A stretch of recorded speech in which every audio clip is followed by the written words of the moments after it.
अच्छा, अब आपका एक और महत्वपूर्ण क्वेश्चन है कि हमारी जब वासना की पूर्ति होती है तब तो मन शांत रहता है ना, और अपूर्ति होती है तब हम चंचल हो जाते हैं, यही है ना।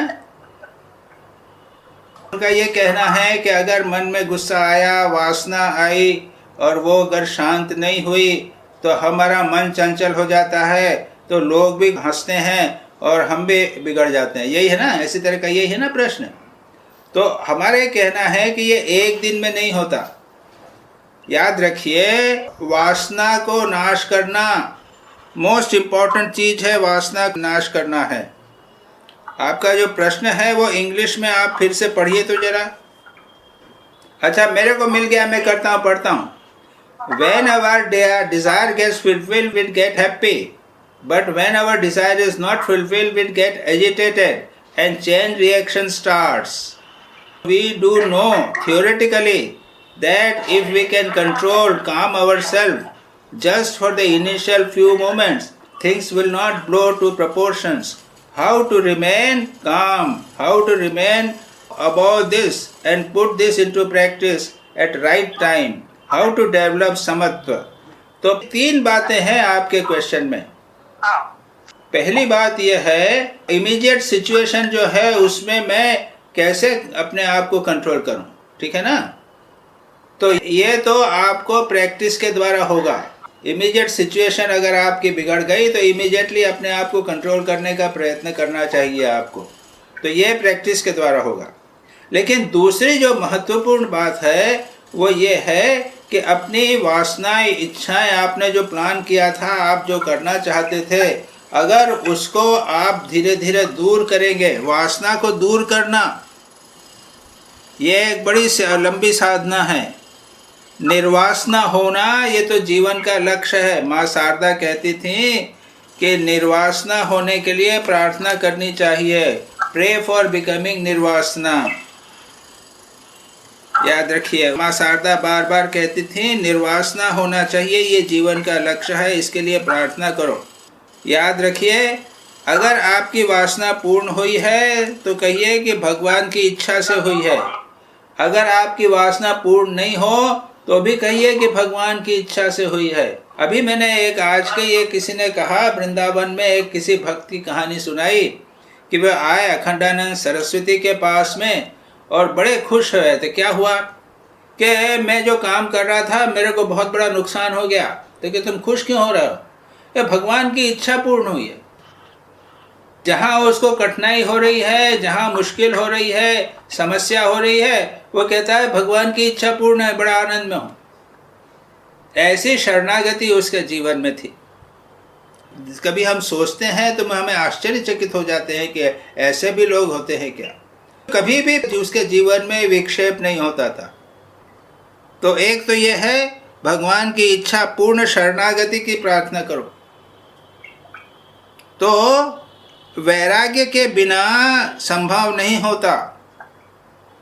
ये किसी दिन हुआ किसी दिन नहीं हुआ ऐसा नहीं। अगर आपको ये देखना पड़ेगा कि पिछले साल मैं ज़्यादा चंचल हो जाता था, मेरी इच्छाएं पूर्ण नहीं होने पर मैं ज़्यादा चंचल हो जाता था, इस साल मेरी इच्छाएं या जो मैं कर रहा हूँ वो पूर्ण नहीं होने पर मैं इतना चंचल नहीं होता हूँ।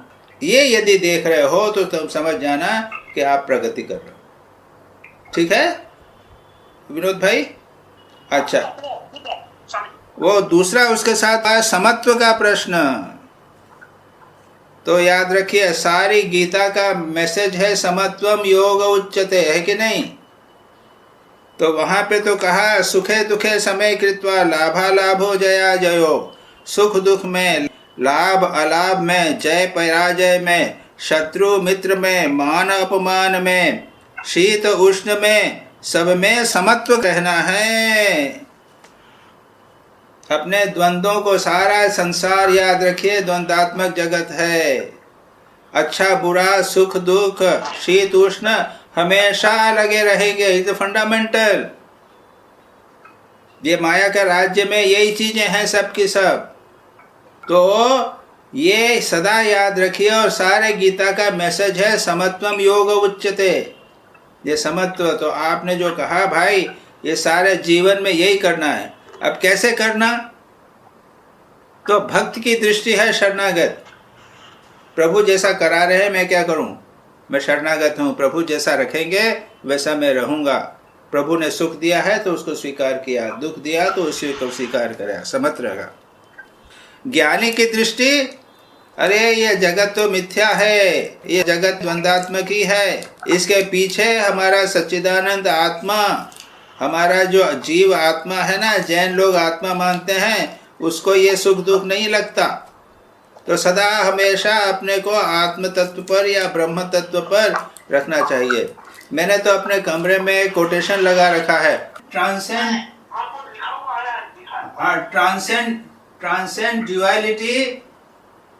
Transcend duality and remain established in bliss.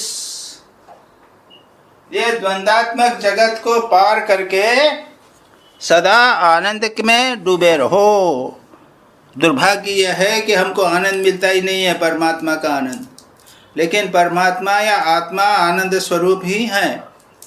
तो सदा ऑलवेज रिमेन एस्टैब्लिश्ड इन सच्चिदानंद में, ब्रह्म में, आत्मा में, जो जगत के परे है उसमें सदा अपने को प्रतिष्ठित करके रखो।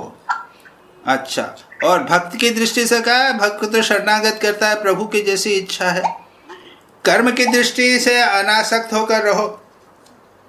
तो सुख दुख आवे, शीत उष्ण आवे, निंदा स्तुति आवे, अनासक्त रहो, निष्काम कर्म करो। और योगी मन को उठा लेता है, एकाग्र कर लेता है। तो चाहे किसी भी प्रकार से होवे, समत्व की प्रैक्टिस करना चाहिए। ये प्रश्न बहुत इम्पोर्टेंट है। हाउ समत्व जो है वो किसी न किसी प्रकार से हमें सारे जीवन समत्व का अभ्यास करना ही चाहिए। This is very very important. ठीक है विनोद भाई, थैंक यू वेरी मच, आपने बहुत अच्छे प्रश्न पूछे।